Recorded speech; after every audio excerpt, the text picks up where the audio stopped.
पवन भैया जी, सत साहिब। मेरा कुछ शंकाएं हैं जो आप कृपा करके शंकाओं को समाधान कीजिए। पहला है कि रक्षा सूत्र किस हाथ में बांधनी है, क्योंकि पहले परंपरागत रूप से लड़की को बायां हाथ में और लड़का को दाहिना हाथ में बंधवाया जाता था।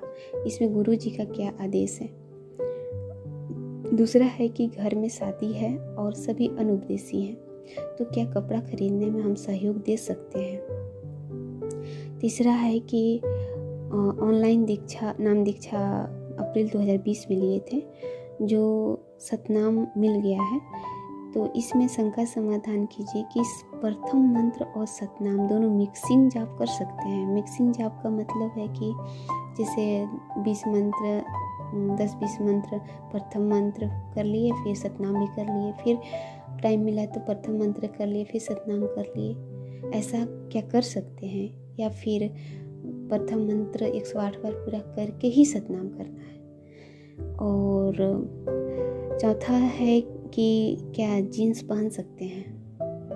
और पांचवा है कि सतनाम जो है, सतनाम का जो नियम मर्यादा है वो मेरे पास नहीं है, तो उसका नियम मर्यादा मुझे चाहिए। सत साहिब। बंदी छोड़ सतगुरु रामपाल जी महाराज जी की जय हो। सतसाई बहन, आप जी का प्रथम सवाल है कि परम पूज्य सतगुरु रामपाल जी महाराज जी से नाम दीक्षा लेते समय हमें जो एक लाल कलर का धागा मिलता है, जिसको हाथ की कलाई पे बांधा जाता है, और वर्तमान में समाज में जो प्रथा है उसके हिसाब से औरतें उसको दाएं हाथ पे बांधती हैं, पुरुष उसको बाएं हाथ पे बांधते हैं। तो क्या ऐसी कोई प्रथा सतगुरु रामपाल जी महाराज जी की भक्ति में भी है? क्या ऐसा कोई नियम है? तो बहन, दास तो यही कहेगा कि ये पूर्ण परमेश्वर की सत भक्ति है, और सत भक्ति में आडंबर और पाखंड के लिए, कुरीतियों के लिए, प्रथाओं के लिए, परंपराओं के लिए लेस मात्र भी जगह नहीं है। तो ये आपकी अपनी इच्छा, आपकी अपनी मर्जी के ऊपर निर्भर करता है कि आप परमेश्वर के रक्षा सूत्र को कौन से हाथ में बांधना चाहती हैं। दूसरा आप जी का सवाल है कि मेरे परिवार में मैं अकेली उपदेशी हूँ और परिवार में शादी है, तो क्या मैं उनके साथ में शॉपिंग करने जा सकती हूँ, सामान वगैरह खरीदने के लिए उनके साथ जा सकती हूँ। यदि मैं उनके साथ गई तो मेरी किसी मर्यादा का हनन तो नहीं होगा, मेरे को कोई दोष तो नहीं लगेगा। देखिए बहन, जहां तक दास का आइडिया है, आप उस परिवार की बहू हैं और आप अकेली उपदेशी हैं, तो बहन ऐसी स्थिति में आप उनके साथ में जा सकती हैं।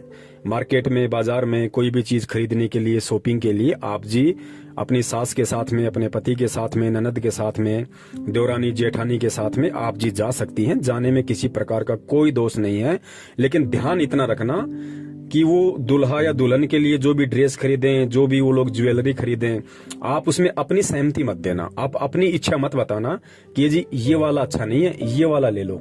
नहीं जी, ये लहंगा सस्ता है, अच्छा भी नहीं लग रहा, इसका कलर भी ठीक नहीं है, वो लो जिसपे लाल कलर की देखो कैसा कैसा सुंदर सुंदर चित्र बने हुए हैं। इस तरीके से आपने अपनी चॉइस नहीं बतानी है। जैसा उनको अच्छा लगे वो अपना खरीदे, और आपसे यदि वो पूछें कि बेटा ये कैसा है, तो आप उनको यही कहते हुए उनको बोल दो कि माता जी आपको पसंद आ गया, आपने देख लिया, और क्या अच्छा होगा, ठीक है, बहुत अच्छा है माता जी, कोई दिक्कत नहीं। इस तरीके से आप जी यदि आपसे पूछें तो आपने केवल इसी तरीके से उनका सहयोग करना है। तीसरी आपकी शंका है कि भगत जी मैंने प्रथम नाम लिया, फिर मुझे सतनाम मिला, दोनों मंत्र में जाप करती हूँ, तो मेरी शंका ये है कि मैं दोनों मंत्रों का मिक्सिंग जाप कर सकती हूँ या नहीं। मिक्सिंग का मतलब होता है कि क्या मुझे प्रथम नाम को पहले जाप करना पड़ेगा पूरी 108 माला, या फिर मैं बीच बीच में सतनाम भी जाप कर सकती हूँ। तो देखिए बहन, ये परमात्मा की भक्ति है। परमात्मा ने इस भक्ति को बहुत ही सीधे तरीके से हमें बताया है, बहुत ही सहज ये भक्ति है परमात्मा की, और इसमें ऐसी कोई बाध्यता नहीं है कि आपको सबसे पहले प्रथम नाम की माला करनी पड़ेगी, उससे पहले आप सतनाम नहीं कर सकते। ऐसा कुछ नहीं है। परमेश्वर ने कहा यदि रात को 2 बजे भी आपकी आंख खुल जाती है और आपकी मंत्र करने की इच्छा हो, तो आप कोई भी मंत्र जो आपकी जुबान पे आ जाए उसी को आप कर सकती हैं। उसी का सुमरण, जैसी विधि परमात्मा ने बताई है उस विधि से आप जी उसका सुमरण कर सकती हैं।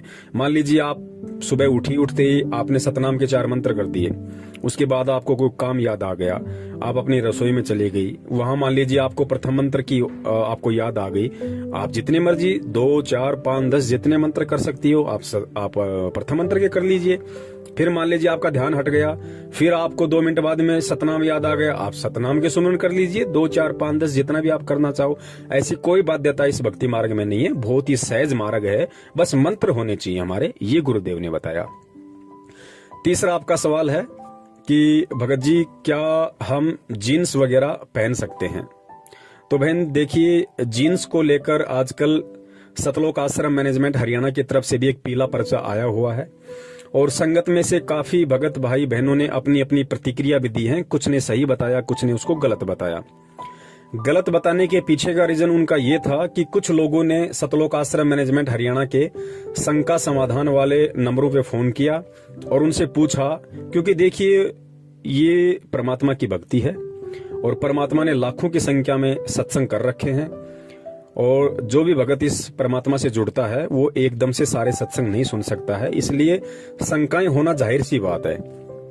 तो जब लोग वहां पे फोन करते हैं और उनसे पूछते हैं कि भाई हमने तो ऐसा कभी सुना नहीं, तो भाई ये बताइए कि क्या ये गुरुजी का आदेश है, और यदि गुरुजी का आदेश है तो गुरुजी ने क्या सोच के मना किया है, इसका रीजन क्या है, और ये जानने का हमारा अधिकार भी है, क्योंकि परमेश्वर सतगुरु रामपाल जी महाराज जी ने हमें प्रथम नाम के साथ में जो 11 मंत्र दिए हैं और सतनाम के साथ में हमें जो 33 या 34 नियम दिए हैं, हर नियम के पीछे एक लॉजिक है, एक रीजन है, एक कारण है, और कारण क्या है वो परमात्मा ने अपने सत्संगों में खुल के बताया है। अगर कोई भगत भाई बहन परमात्मा के वो सत्संग नहीं सुन पाया है और यदि सतलोक आश्रम मैनेजमेंट हरियाणा के शंका समाधान पे फोन करके पूछता है, तो ये जाहिर सी बात है सतलोक आश्रम मैनेजमेंट हरियाणा के शंका समाधान पे जो भी भगत भाई बहन बैठते हैं, ये उनकी जिम्मेदारी बनती है कि वो उस भगत को परमात्मा के ज्ञान आधार से संतुष्ट करें कि भगत जी परमात्मा ने इसके पीछे का ये रीजन बताया। लेकिन जो ऑडियो दास ने सुनी है, उन ऑडियो में केवल उन लोगों ने यही कहा कि भाई गुरु जी का आदेश है, मानना है तो मानो, नहीं मानना तो नहीं मानो। तो भाई ऐसे बात नहीं बनती है। जैसे परमात्मा ने हमें प्यार से हर चीज को समझाया है, उसी तरीके से आप लोगों ने भी भगत समाज को समझाना पड़ेगा यदि आप शंका समाधान करने बैठे हो तो बहन देखिए, जीन्स के पीछे का जो रीजन है, और परमात्मा ने खाली अकेले जीन्स के लिए मना नहीं किया बहन, जीन्स से परमात्मा की कोई दुश्मनी नहीं है। परमात्मा ने अपने सत्संगों में स्पष्ट रूप से कह रखा है कि देखिए, परमात्मा की भक्ति ग्रहण करने के बाद में और ये नियम वगैरह पता होने के बाद में और इतने सत्संग सुनने के बाद में आपको ये समझ में आ जाने चाहिए कि ये मोक्ष वाली भक्ति है, और मोक्ष वाली भक्ति में परमात्मा भगत को हंस बनाएंगे। और हंस कौन होता है? हंस वही होता है जो अपना सीधा सादा तरीके से रहे, ना कोई ज्यादा चटक मटक करे, ना ज्यादा ऊपर मुंह करके चले, बिल्कुल सिंपल सादा। परमात्मा कहते हैं साधु सोई जो सीधा चाल है। तो हमें हर तरीके से हमने भगत बन के रहना होगा। परमात्मा ने बताया कि भगत का बोलना, भगत का चलना, भगत का उठना, भगत का बैठना, भगत का पहनना एक बिल्कुल सभ्य होना चाहिए। उनके भगत के उठने, बैठने, चलने, बोलने में भी कहीं कोई अश्लीलता नजर नहीं आनी चाहिए, किसी भी प्रकार की कोई असभ्यता नजर नहीं आनी चाहिए। तो आजकल समाज का जो बिगड़ा हुआ रूप है और जिस कदर कपड़ों को लेके जो अश्लीलता समाज में फैली हुई है, उससे बचाने के लिए परमात्मा ने अपने भगत को ये आदेश दिया हुआ है कि भाई आप मेरे बच्चे हो, आप परमात्मा के बच्चे हो, और परमात्मा के बच्चे ने केवल परमात्मा को प्रसन्न करना होता है। और परमात्मा किन बातों से प्रसन्न होता है ये भी गुरुदेव ने सत्संगों में बताया है कि परमात्मा केवल अपने भगत के सीधेपन से और साधेपन से प्रसन्न होता है। हम परमात्मा को होठ लाल करके, हम परमात्मा को बाल काले करके, या हम परमात्मा को मेकअप करके, फेशियल करके, या सोना पहन के, चांदी पहन के, तड़क भड़क वाले कपड़े पहन के हम परमात्मा को 7 जन्म में भी खुश नहीं कर सकते। परमात्मा प्रसन्न होता है भक्ति से, सीधेपन से, और जो नियम परमेश्वर ने दिए हैं उन मर्यादाओं में रहते हुए परमात्मा की भक्ति करते रहने से। तो हमें बहुत ही सीधे और सिंपल तरीके से हमने चलना होगा। हमारे जो कपड़े हैं बहुत ही वो सभ्य तरीके वाले होने चाहिए, उनमें कहीं भी किसी भी प्रकार की कोई भी अश्लीलता नहीं दिखनी चाहिए। तो आजकल बाजार में जिस प्रकार से टाइट जींस आती हैं, या जो टाइटी आती है, जो एक पजामी टाइप की आती हैं जिसको माता बहनें पहन लेती हैं, और ऊपर भी बहुत सारे ऐसे कपड़े आते हैं मार्केट में जो बिल्कुल टाइट होते हैं, जिनमें माता बहनों के अंग बिल्कुल मतलब स्पष्ट रूप से दिखाई देते हैं। तो गुरुदेव ने बताया कि बेटा देखो, यहाँ पे ये काल भगवान का लोक है और यहाँ पे नर और मादा दो हैं और ये दोनों अपोजिट सेक्स हैं और तीनों गुणों में से रजोगुण का प्रभाव यहाँ पे सबसे ज्यादा है।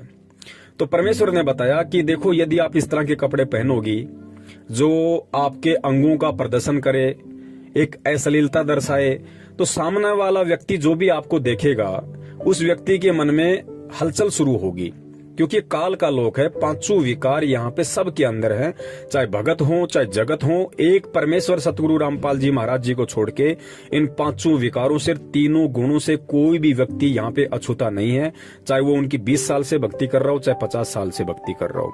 तो परमात्मा ने बताया आपने कोशिश करनी है कि आपने किसी भी प्रकार से, माता बहनों ने जो परमेश्वर सतगुरु रामपाल जी महाराज जी की शिष्या हैं, उन्होंने ऐसे किसी भी प्रकार के कपड़े नहीं पहनने जो टाइट हो, जो आपके अंगों को प्रदर्शित करते हो, जो अश्लीलता दर्शाते हो, जिससे दूसरे व्यक्ति का मन विचलित होता हो। देखो पुण्यात्माओं, जब कोई ऐसी किसी माता बहन को देखेगा जिसने टाइटी पहन रखी है, जिसने बहुत टाइट जीन्स पहन रखी है, ऊपर के कपड़े बहुत टाइट पहन रखे हैं या छोटे कपड़े पहन रखे हैं, तो जाहिर सी बात है पांचों विकार यहाँ सबके अंदर हैं। चाहे जगत हो चाहे भगत हो, ये सच्चाई सबको पता है, चाहे कोई कहे या ना कहे, ये उस भगत की अपनी मर्जी।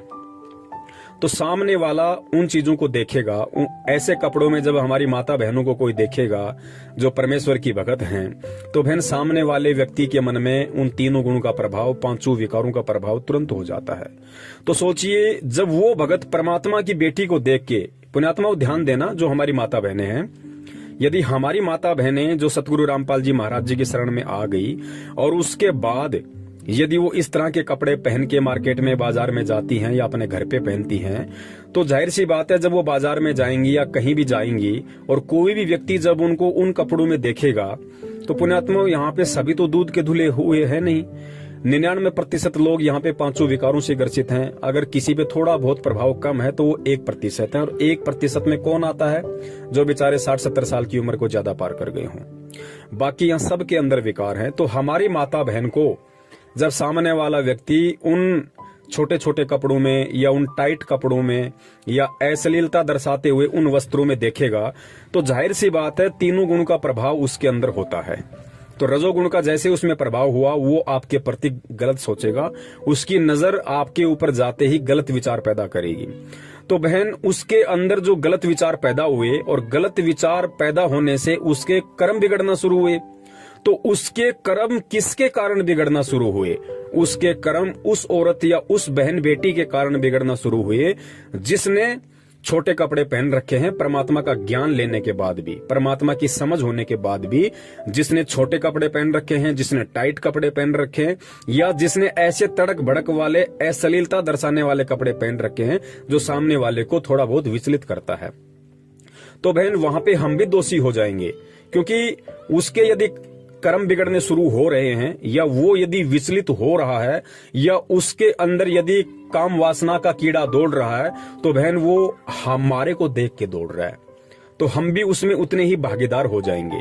तो बहन हमने हर प्रकार से यदि हम भगत बने हैं तो हमने भगतों वाले लक्षण अपने ऊपर धारण करने पड़ेंगे। भगत के श्रृंगार परमात्मा ने 16 प्रकार के श्रृंगार बताए हैं। हमने उन 16 प्रकार के श्रृंगारों को हमने अपने ऊपर धारण करना पड़ेगा, धीरे धीरे परमात्मा के सत्संग सुनते रहने से, ज्ञान आधार से। तो बहन, इसलिए परमात्मा हमें छोटे वस्त्र पहनने से मना करते हैं। और परमात्मा ने केवल जीन्स के लिए ही मना नहीं किया है, परमात्मा ने तो आश्रम में यहाँ तक भी मना कर रखा था।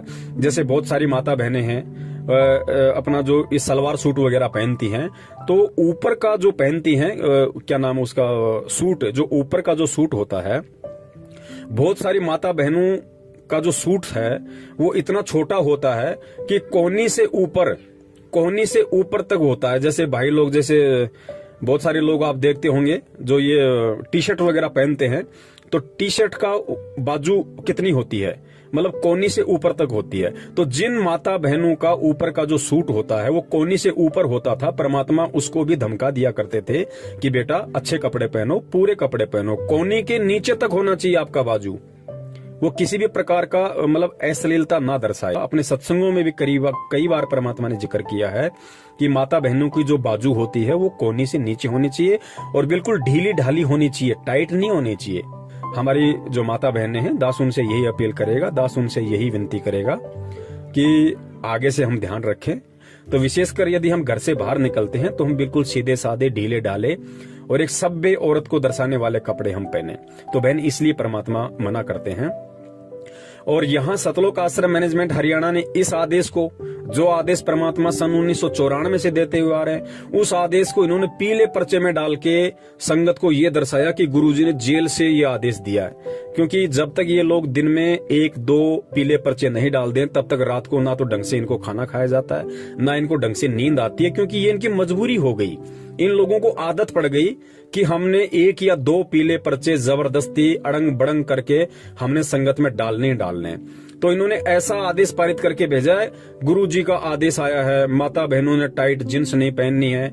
अरे भैया, परमात्मा का क्या आदेश आया है? परमात्मा तो सन 1994 से आदेश दे रहे हैं, अपने हर सत्संग में आदेश दे रहे हैं। क्या परमात्मा जेल से जाके अब ये आदेश देंगे? तो फिर तो परमात्मा सारे आदेश देंगे फिर जेल से। परमात्मा ने जींस वाला आदेश क्यों दिया? परमात्मा तो उसमें ये लिखते, अगर परमात्मा का आदेश होता जेल से तो परमात्मा तो ये लिख के भेजते कि बेटो मैंने जो प्रथम नाम के समय जो 11 नियम दिए हैं, सतनाम के समय मैंने जो 34 नियम दिए हैं और मेरे सत्संगों में मैंने जितने भी नियम दिए हैं तुम्हें उन सब का पालन करना होगा, तभी तुम परमात्मा की भक्ति पे टिक पाओगे और भक्ति के लायक तुम बन पाओगे। परमात्मा एक स्पेशल आदेश क्यों देंगे भाई कि टाइट जींस नहीं पहननी है, खुली खुली जींस पहन सकते हो? परमात्मा ने तो हमेशा कहा कि खुला खुला कपड़ा, चाहे जींस हो, चाहे स्वेटर हो, चाहे पैंट हो, चाहे ट्राउजर हो, चाहे सलवार सूट हो, कोई भी कपड़ा हो, हमने खुला खुला ही पहनना है। हमने ढीले ढाले कपड़े पहनने हैं, हमने अश्लीलता दर्शाने वाले कपड़े नहीं पहनने। तो ये कोई जेल से स्पेशल आदेश नहीं आया है, ये तो इन लोगों की अपनी घटिया सोच है जो संगत को मूर्ख बनाने के लिए और हमेशा इस तरह के आदेश ये लोग पारित करते रहते हैं। ये जो आदेश है ये परमात्मा का सत्संग रूपी आदेश है। तो पुण्यात्माओं ध्यान रखना, हमने आदेशों का गुलाम नहीं बनना। इस भक्ति मार्ग में जो भी व्यक्ति आदेशों का गुलाम बन के रहेगा वो व्यक्ति कभी भी इस भक्ति मार्ग पे सफल नहीं हो पाएगा। हमने परमात्मा के सत्संग रूपी आदेशों का गुलाम बनना है, क्योंकि सत्संग यहाँ पे सदा रहेंगे। गुरु यहाँ सदा नहीं रहेगा, लेकिन गुरु के सत्संग, गुरु के वचन यहाँ सदा रहेंगे। तो हमने सत्संग रूपी आदेशों का गुलाम बनना है। और जो व्यक्ति इस ज्ञान को आधार बना के परमात्मा के सत्संग रूपी आदेशों का गुलाम बन गया, पुण्यात्माओं, परमात्मा उसको किसी अन्य की गुलामी नहीं करने देंगे। वो कभी भ्रमित नहीं हो सकता, कभी भी शंकाओं में नहीं आ सकता वो व्यक्ति, क्योंकि सत्संग ही इस भक्ति मार्ग की नींव है। और जिसकी नींव ही मजबूत है तो नींव के ऊपर भाई फिर चाहे भक्ति रूपी मकान चाहे कितना बड़ा बनाओ, कहीं कोई दिक्कत, कहीं कोई दबाव नहीं आना। और आगे आपने बताया बहन कि सतनाम के जो 34 नियम है वो आपको नहीं पता है। अब मुझे नहीं पता आपको क्यों नहीं पता है, क्योंकि वैसे तो नाम दीक्षा के समय पर्चे वगैरह दिए जाते हैं। हो सकता है ऑनलाइन आपको नाम दीक्षा मिली होगी, आपको नियम नहीं बताए गए होंगे। ना ये लोग ऐसा कोई ध्यान देते हैं, चाहे कोई नियम ले या ना ले, इनको इन बातों से मतलब नहीं है। मैनेजमेंट को केवल संख्या जोड़ने से मतलब है, ताकि ज्यादा से ज्यादा लोग ज्योति पाठ और दान जमा करवाए। नियम में रहे ना रहे ऐसी कोई बाध्यता इन लोगों को नहीं है। तो सतनाम के जो नियम है, अगर परमेश्वर दया करेंगे, मालिक प्रेरणा करेंगे, तो दास सतनाम के जितने भी 34 या 35 नियम है, परमात्मा एक विशेष वीडियो उन पे बनवाएंगे। और जैसे परमात्मा ने प्रथम मंत्र के समय जो 11 नियम दिए जाते हैं, जैसे परमेश्वर ने पहले उसका एक वीडियो बनवा रखा है, उसी प्रकार परमात्मा अगर दया करेंगे तो दास सतनाम के सभी 34 या 35 नियमों का भी एक वीडियो अवश्य बनाएगा अपने भगत भाई बहनों के लिए, और ताकि हम लोग नियमों को अच्छे से जानेंगे, समझेंगे, पहचानेंगे, तो हम भक्ति पे दृढ़ होकर चल सकेंगे। अगर समय आया, परमात्मा ने प्रेरणा की, तो अवश्य सतनाम के नियमों का भी वीडियो बनेगा। सत साहिब, जय हो बंदी छोड़ के।